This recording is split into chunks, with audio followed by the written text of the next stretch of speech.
What's up, guys? Welcome back to Between the Pylons. I'm John Camacho. Thank you so much for watching. And guys, today we are talking about a guy who's been requested multiple times on this channel already. Chuba Hubbard finally got around to making this video. And he's an interesting case, and I totally get why he would be highly requested, why there's probably a lot of question marks about his game and about why he isn't in this conversation of some of the top running backs, at least from what I've seen in my little bubble of social media. I haven't really heard a lot of people talking about him this offseason, where he was talked about a lot last offseason. It kind of feels like he fell off a cliff. Listen, had an amazing 2019 season, rushed for over 2,000 yards, had an absolutely awesome sophomore year. A lot of people, myself included, thought he would go to the NFL draft after such an awesome season, decides to stick around for another year. I think he regretted that, ends up getting an ankle injury, and while he's recovering from the ankle injury, just decides, hey, I'm going to commit to the draft and kind of prepare for the NFL draft. Now, I'll be honest with you guys, I watched him and I studied him when I thought he was going in the 2020 draft, and I was lower on him than I expected to be. You know, I knew he was kind of a big name. I knew about the highlight reel plays and all of these things, so I thought I was going to love this dude. And I watched him and I was very, very underwhelmed. So when the hype around his name kind of dissipated, I wasn't that surprised, and I'm still not. I went back and reassessed everything. I took all of my opinions from 2019, threw them away. I think that's what every scout should always do when they're studying guys for the draft. Take everything you thought you knew about the player, throw it away, regrade the player. That's what I did, and I came to a similar conclusion. Not exactly the same, but very similar. But guys, let's get over to the film portion of this video so I can talk about what I really like and what I really dislike about his game so far. So the first thing I want to talk about with Chuba Hubbard is his big play potential and his vision, more importantly. So let's run through this play really quick. Obviously, huge hole to the right side of the field, is able to break through and get as many yards as he can against a very good, Oklahoma defense. What's even more impressive to me is his vision, his downfield vision. This play is designed to go to the left. That's where the blocking is leading him to run to the left and either cut inside or bounce outside, but he does a really good job of recognizing this blitzing safety right here and kind of changing course, because he realizes, Oklahoma's bringing down an extra defender, and that defender is going to be exactly where this play is designed to take me. So he cuts backside and finds a huge gain down the field. You have to love that vision, especially that second level vision that he has there, and that really is what excites me probably the most about Chuba Hubbard here. And here again, this is just another big play that I wanted to show.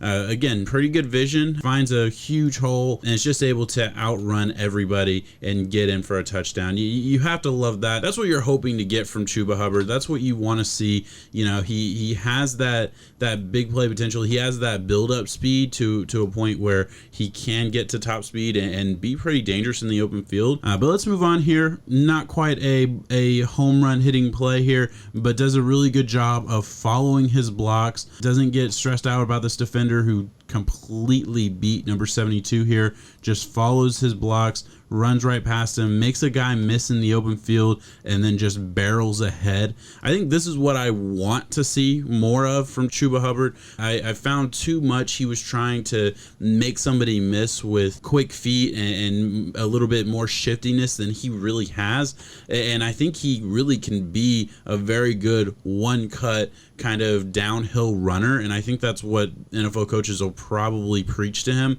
because he does do a good job of sidestepping this tackle here, and he does do a good job of lowering his shoulders and initiating contact and running through four defenders to bring him down and run for a first down. That's the kind of stuff that I love to see from Hubbard, and that's the kind of stuff that I want to see more of at the next level. And this is where we're going to get to some complaints that I have about Hubbard's game. The first thing that I need to mention is really his ability to accelerate, right? And this play, I think, does a pretty good job of showing exactly what I mean by acceleration here. So we'll see he does a really good job of avoiding contact, avoiding number 9 here coming off the edge, but his ability to pick up speed after making somebody miss leaves something to be desired here, right? Because right here in this freeze frame, you see he's made this guy miss. Nobody is really right on him. And if he had that explosive burst, he might be able to create some yards in this play. Instead, these defenders are able to kind of crack down on him and tackle him for a little half-yard loss. I'd like to see him be a little bit more explosive into that aspect, because on this play, yeah, he made somebody miss and it looked cool, but he didn't help his team doing it. And that's kind of the whole point. Moving on here, a similar issue that is kind of in the same vein of what I just talked about is his ability to accelerate and decelerate. We'll see in this play, right, kind of has this outside run, decides that he wants to cut it inside, right? You see, he doesn't think he can get to the outside, wants to cut it inside. Look how many steps he takes to decelerate. Like, has to kind of chop his feet to slow down. And really, I show this play because, look, there is a lot of good in this play. He does have good vision to realize, oh, I'm not going to win to the edge.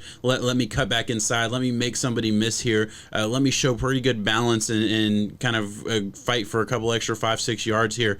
Yeah, that is a good play. But when you break it down, you notice a lack of athleticism that I would really like to see for top prospects. And that's really why he doesn't fit into that really tier 1 or tier 2 of running backs in this class, because he doesn't have that top end athleticism and shiftiness and quickness that you really want to see. And the last thing I want to show was just really a pet peeve of mine, and it was the amount of times that he gets tripped up in the pocket, either from seemingly nothing or an arm tackle or a defender that really just gets a hand on him, and he loses his balance very, very easily. Something that bothered me on this play against Oklahoma here, he has a pretty good hole, right? Like, the hole is formed. That's a little bit bigger of a hole than what you'll see in the NFL on a regular basis. And the Oklahoma State offensive line does a pretty good job against this Oklahoma defense.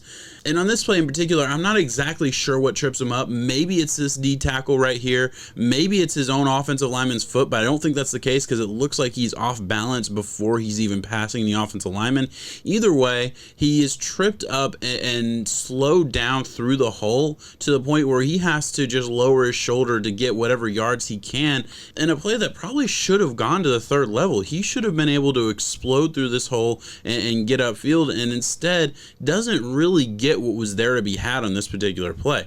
And I'm going to show another example, and I think this is an even better example just because of how wide open this hole is, right? You see the West Virginia defense runs a little stunt here, leaving the middle of the offensive line wide open.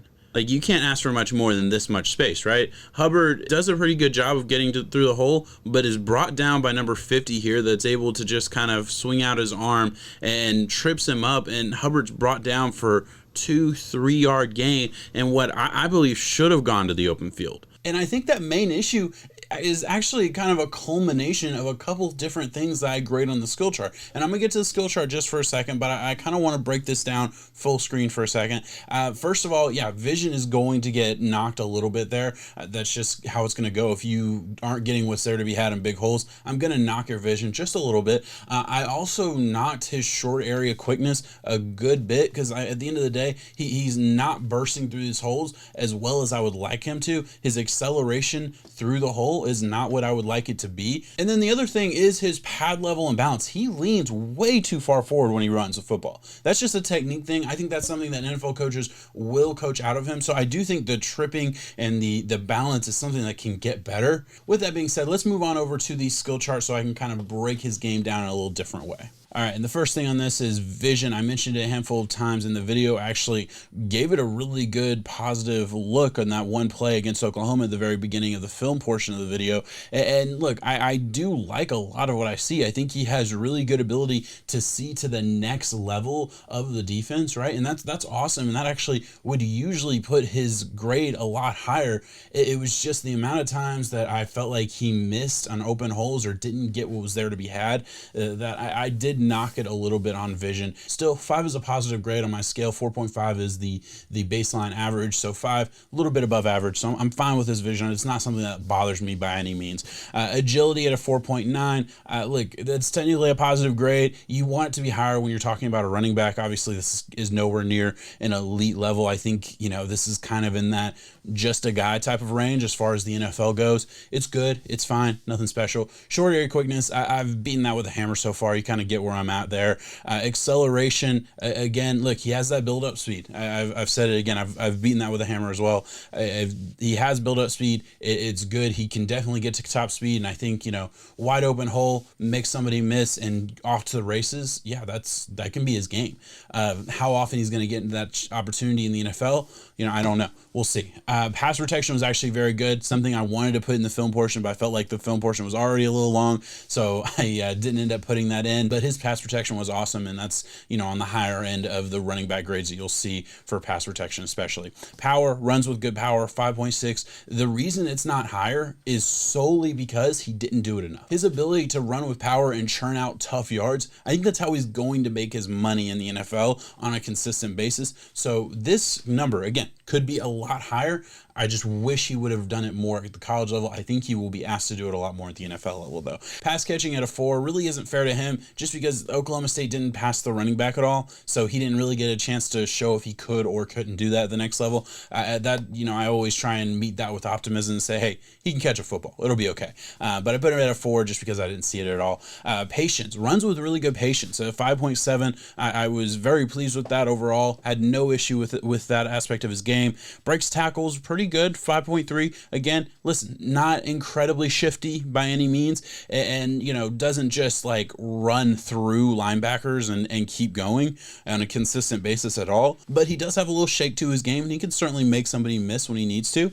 Ability in the open field, again, it was hit or miss for me. There were points where it's like, oh my God, this is awesome, and there's points where it's like, I want more. I think that's like the overarching theme of watching Chuba Hubbard is like, I want more. Like there is a running back in there that could be like dangerous and electric, but I'm not seeing it consistently, and it was frustrating to say the least. And then pad level and balance, I beat that with a hammer as well, so you kind of know where I'm at with that as well. Overall, I look at Chuba Hubbard as a day 3 prospect. I think that's kind of clear in what I've talked about. There's too many negatives to really consider him as a day 2 pick, and for me, the way I consider a running back, a day 2 pick is a guy I think starts day 1. If I want a running back on the back end of my roster that I think has potential to grow into a really good NFL running back, but at this point in his career, he doesn't really have all the tools in the tool bag yet, I think that's about the range where you take a guy like this. We know the potential. We saw him run for 2,000 yards in college,